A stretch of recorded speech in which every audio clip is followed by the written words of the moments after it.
Hi అండి. నేను మీ సిరిని. నాకు జలుబు వల్ల కొంచెము నా గొంతు బాగాలేదండి. ఇవాల్టి వీడియో వచ్చేసి పాతకాలపు వంట బెల్లం కజ్జికాయలండి.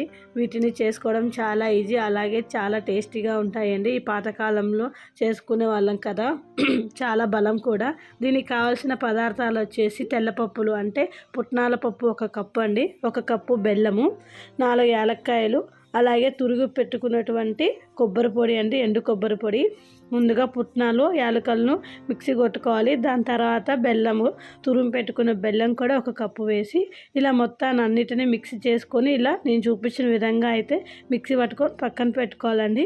ఇప్పుడు 1 కప్పు నేను గోధుమ పిండిని తీసుకున్నానండి. గోధుమ పిండి బదులు మీరు ఇంకేమైనా తీసుకోవచ్చు, అంటే పేని రవ్వ అని దొరుకుతుంది కదా, అది కూడా చాలా బాగుంటుంది. నాకైతే ఇప్పుడు గోధుమ పిండి ఉందండి, అందుకనే గోధుమ పిండి వాడాను. దీంట్లోకి ఉప్పు ఆప్షనల్ అండి, వేయచ్చు వేయకపోవచ్చు. నేనైతే కొంచెం వేసాను. దాని తర్వాత గోరువెచ్చని నూనె అండి, దీనిని ఇలా పిండిలో వేసి కలపాలి. ఇప్పుడు నేను చూపించిన విధంగా ఉంటలాగా వస్తే అప్పుడు పిండి పర్ఫెక్ట్గా ఉన్నట్టు, లేదనుకోండి ఇంకో కొంచెం వేసుకోండి. నాకైతే ఇప్పుడు నేను వేసిన నూనె సరిపోయింది.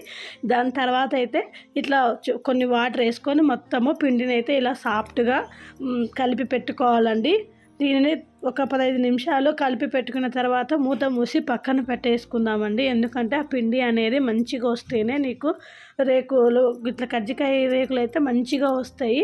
అందుకనేసి నేనైతే ఇలా పక్కనైతే పెట్టుకున్నానండి. ఇప్పుడు చూడండి చాలా బాగా వచ్చింది. 15 నిమిషాల తర్వాత దీనిని గోధుమ పిండిని ఇలా చేతితో తీసుకొని చిన్న చిన్న బాల్స్ లాగా చేసుకోవాలండి. అంటే మన కజ్జికాయలు ఏ సైజు కావాలో ఆ సైజులో మనమైతే చిన్న చిన్న ఉండలుగా ముందుగా అన్ని చిన్న చిన్న ఉండలు చేసి పక్కన పెట్టుకోవాలి. ఇవి చాలా టేస్టీ అండి, అసలు పిల్లలకు పెడితే చాలా బలము. తప్పకుండా ఈ కజ్జికాయలను ట్రై చేయండి. పాతకాలంలో ఇవి మన అమ్మమ్మ మన నాయనమ్మ అందరూ మంచిగా చేసి పెట్టేటోళ్ళు. ఇవే మాకు చిన్నప్పుడు స్నాక్స్ లాగా పెట్టేటోళ్ళండి. ఇప్పుడైతే నేను ఇట్లా ఒక పొడి పిండిని తీసుకొని ఇలా చపాతీ కర్ర తీసుకొని నేనైతే చిన్న చిన్న రేకుల్లాగా చేసుకున్నాను. గోధుమ పిండిని మనకు ఏ సైజు కావాలంటే ఆ సైజుతో ఇలా రేకులను అయితే తయారు చేసుకోవాలండి. రేకు అనేది పల్చగా చేసుకోవద్దు, అలాగనే మందంగా చేసుకోవద్దండి, మీడియం సైజులో చేసుకోవాలి. ఎందుకంటే అప్పుడే మనకు లోపల ఉన్నటువంటి మనం వేసిన కజ్జికాయల పిండి అయితే మంచిగా వస్తుంది. ఇప్పుడు నేను రేకుని ఇలా తీసుకొని వాటికైతే 2 స్పూన్లు ఇలా కజ్జికాయల పిండిని అయితే వేస్తున్నాను. చూడండి, ఇది బెల్లంది కాబట్టి ఇలా పొడి పొడిగానే ఉంటుందండి. ఇట్లా మొత్తంగా నేను చూపించిన విధంగా అయితే ఒక ఏలుతో ఇలా బటకల నీళ్ళతో నొక్కి ఇలా మొత్తం అన్నిటినీ పిండి బయటికి రాకుండా చేత్తో ఇలా అతుకు పెట్టుకోవాలండి. మంచిగా ఇలా మొత్తం ఫ్రెష్ చేసిన తర్వాత ఇలా నేను చూపించిన విధంగా చేయాలండి. చూడండి, ఈ విధంగా ఇలా అల్లుకోవచ్చండి. లేదంటే అలా అల్లుకోవడం ఇష్టం లేకపోయినా మామూలుగా అతకైనా పెట్టుకోవచ్చండి. నేను ఇక్కడ మీకు చూపించడానికి అని నేను ఇలా అల్లాను.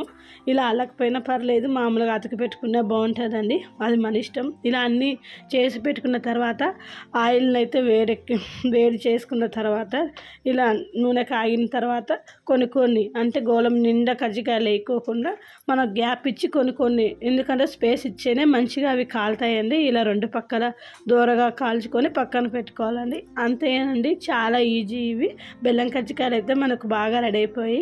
ఈ వీడియో కనుక మీకు నచ్చినట్లయితే లైక్ చేయండి, ప్లీజ్ సబ్స్క్రైబ్ చేయండి. తప్పకుండా ఇవి అయితే మీరు ట్రై చేసి నాకు ఎలా వచ్చాయో కామెంట్ సెక్షన్లో తెలియజేయండి.